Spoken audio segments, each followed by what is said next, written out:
Hi, I'm Meredith Cohen. I'm an architectural historian specialized in medieval architecture. Today, I'll be breaking down for you some of the most famous castles from the Disney films.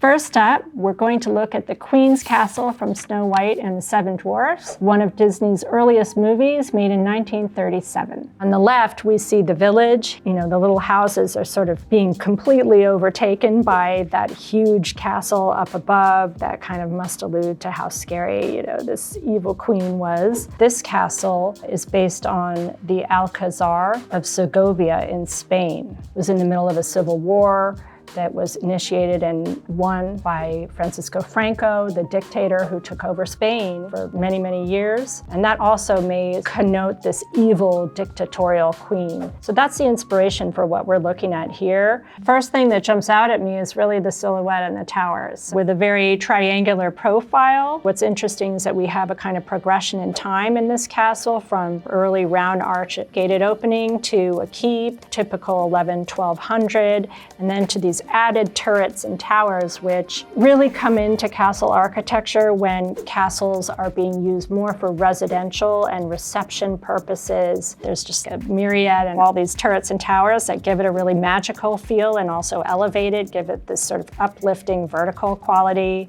adding that little Disney magic. Many of those wouldn't have existed in a real original castle. They were really for moving around the castle. They had spiral staircases in them. Here we know that the exaggeration of towers and turrets is something that Disney's added to their castle to kind of give it that more magical fantasy-like feel. We don't even see a walkway up to the gateway there. It's like the castle's really set apart from the village.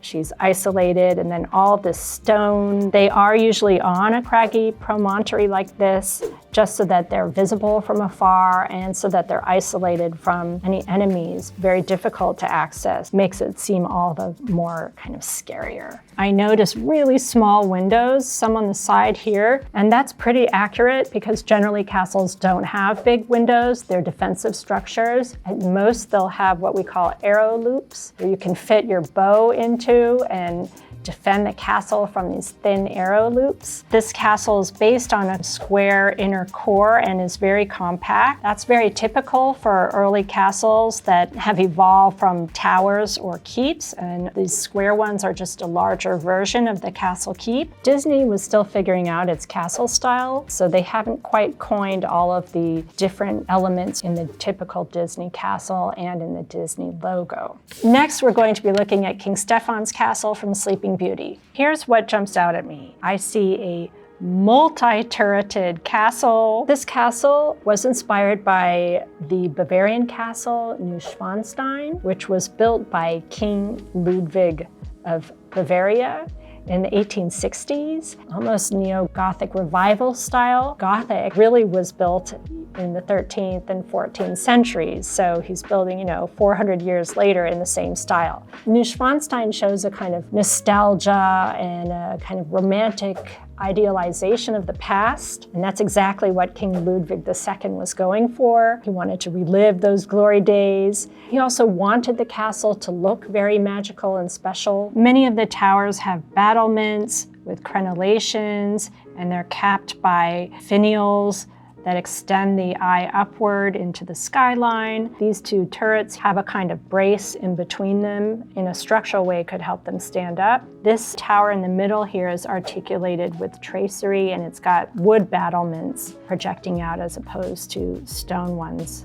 So the turrets are all from kind of different time periods. This is more of a Gothic turret. This is more of a Renaissance style turret. This looks like the Scandinavian type of gabled turret. In the front, we have this kind of forecourt, or we would call that a barbican, a little mini fortress in front of a main fortress. So this kind of looks like an adaptation of a barbican there. And within it, we see these cross-shaped, those would be arrow loops. And then to the left, we have a kind of veranda on this double pointed arch spaceway. The pointed arches would suggest that this was built in the Gothic period, anywhere from about 1140 to about 1450. The addition of all these towers and turrets here would suggest a later time period. Renaissance castle, making it more attractive and inviting to come into. Here, I see a tight space between this wall and the actual castle. Normally, there would be much more space in between. That space is called a bailey. It's just space to maneuver your troops and your horses and to move people around the different parts of the castle. This castle here became the prototype for many of Disney's subsequent films in which a castle is featured. And the Disney logo is a combination of two different castles, Cinderella's castle and Sleeping Beauty's castle. They both have this kind of triangular composition with towers and turrets, bringing your eyes upward, giving it an extra fantastic and magical quality. And the triangular silhouette of the Disney logo is something that we see featured in many castles in Disney films. The next castle we're looking at is Corona Castle, that's featured in the movie Tangled. First thing that jumps out at me is that Disney is once again using the Cinderella prototype of castle. Here we have this triangular composition with tall towers leading the eye upward, and they're capped by these bronze-colored domes with pinnacles or finials on top of them. We have a kind of Gothic projection sticking out there, Gothic church-like shape there. Here's more of a castle structure at the foundation, and then below we see the houses of the village that are made of wood. And the whole thing is on this island in the middle of flat, rippling water, and we can see galleons to the side, very large kind of ships. So that water must be very, very deep. We have a kind of bridgeway or causeway to this island that also must be very deep. Foundations underneath the bridge. It's not very realistic. It is typical for castles to be built in stone because that is the most expensive building material. So it's very normal that we would see little houses being built of wood below because wood didn't cost as much. These are kind of typical what we call timber trussed houses. This castle breaks with the Disney tradition because there is no front and center causeway going up, inviting the viewer into the castle. It's pushed off to the side here by this bridge. Otherwise, it's on this island that is surrounded by water, therefore makes it very, very difficult to access. This particular castle was clearly inspired by Mont Saint-Michel.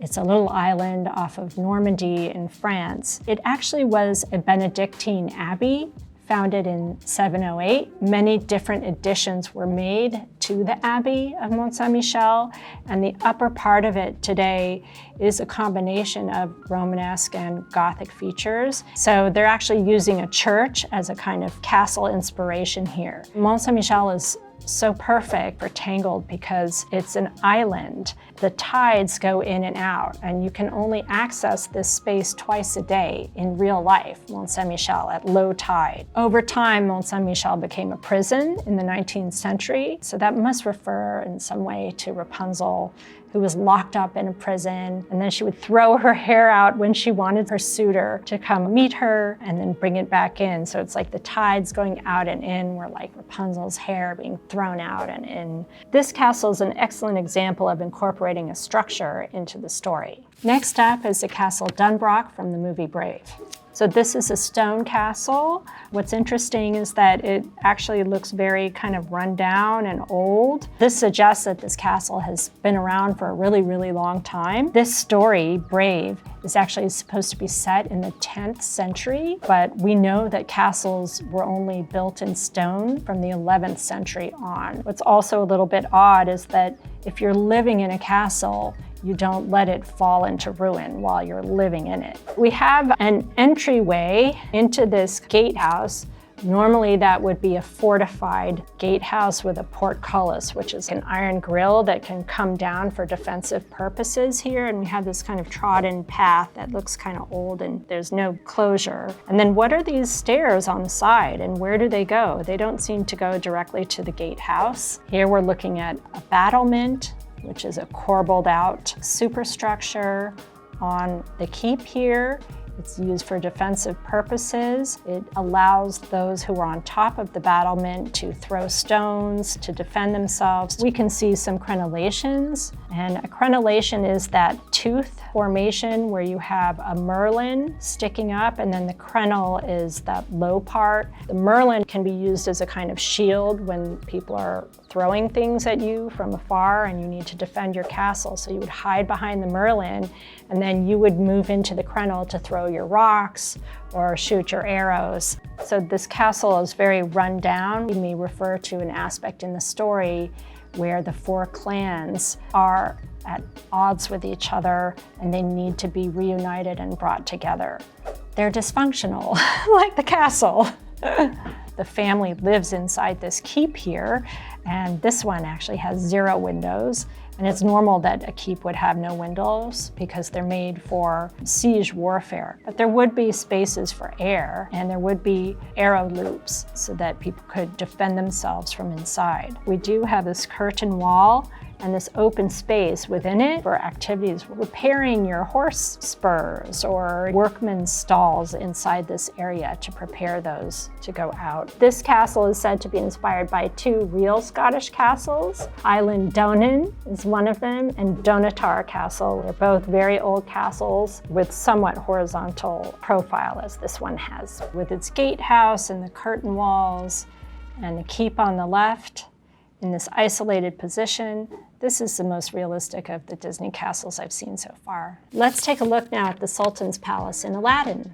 So what I'm looking at here is a palace that is modeled on the Cinderella style with that kind of triangular profile and many turrets, but really what jumps out is this huge onion dome at the top of the central tower, and then the multiplication of those throughout the space of this castle here. I've never seen a real castle like this. This one also has a processional staircase that moves up into an arched doorway or portal. It's based on a pointed arch, which can refer to an Islamic arch. This one looks more Gothic to me, but the pointed arch is believed to have been actually created in Islamic architecture. We have one more of those supporting buttresses that keep the towers braced and standing up, so that's unusual. And then the whole thing stands on this kind of platform here, and there are these sort of large bases for these towers. The door is turquoise, so that does remind me of architecture in India that's very colorful and often has this kind of turquoise color. And so they're collapsing kind of Islamic and Hindu architecture. The Sultan's Palace is based on the Taj Mahal of India, which was built by the Mughal emperor Shah Jahan, starting in 1632. It was built for his beloved wife, Mumtaz Mahal. The Taj Mahal actually is a mausoleum.